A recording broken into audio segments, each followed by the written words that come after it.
అంబిక ఇంటికి వచ్చిన తర్వాత సుభాష్కి ఫోన్ చేసి మాట్లాడుతూ ఇలా చెప్తూ ఉంటుంది. నేను ఒక 2 నిమిషాల్లో తప్పించుకున్నాను, లేదంటే ఈ పాటికి విహారి చేతుల్లో నా ప్రాణం పోయేది అని అంటూ అంబిక అంటుంది. అలా అనేసరికి సుభాష్ వింటూ ఉంటాడు.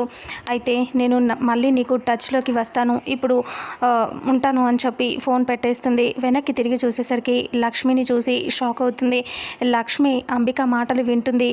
అప్పుడు లక్ష్మి కోపంగా చూస్తూ ఉంటే అంబిక సీరియస్గా ఇలా అంటూ ఉంటుంది. ఏంటే ఏం చూస్తున్నావు అని అంటే అలాగే చూస్తూ ఉంటుంది. ఏంటే ఏమీ మాట్లాడవేంటి అంటే లక్ష్మి అంటుంది, మీరు నాకు ఒక విషయం మాత్రం చెప్పాలి అని అంటే ఏంటది అని అంటంతో నువ్వు పటాన్చేరు దగ్గర ఉన్న అక్కడ ఎక్కడో దూరంగా ఉన్న పటాన్చేరు దగ్గర ఉన్న హాస్పిటల్ దగ్గరికి ఎందుకు వచ్చావో అది విషయం చెప్పాలి మీరు అని అంటూ అంబికని అంటుంది లక్ష్మి. అలా అనేసరికి అంబిక ఒక్కసారిగా షాక్ అవుతుంది.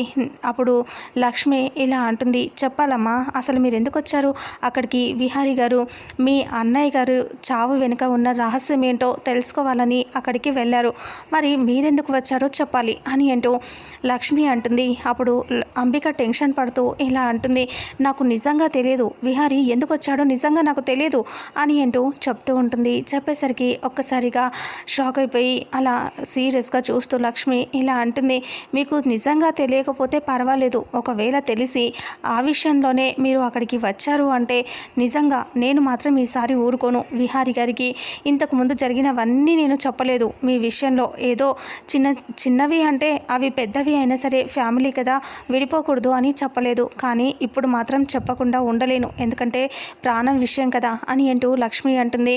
ఈసారి ఈ ఒక్క విషయమే కాదు, ముందు నుంచి మీరు చేసిన మోసాలు తప్పులు అన్నీ చెప్తాను అని లక్ష్మి అంటుంది. ఆ మాటలు వింటూ అంబిక టెన్షన్ పడుతూ చూస్తూ ఉంటుంది. అప్పుడే లక్ష్మి ఇలా అంటుంది, నిజంగా చెప్పేస్తానమ్మా, విహారీ గారికి మొత్తం చెప్తే మీ పరిస్థితి ఏంటో ఒక్కసారి ఊహించుకోండి అని లక్ష్మి సీరియస్గా వార్నింగ్ ఇచ్చి అక్కడ నుంచి వెళ్ళిపోతుంది.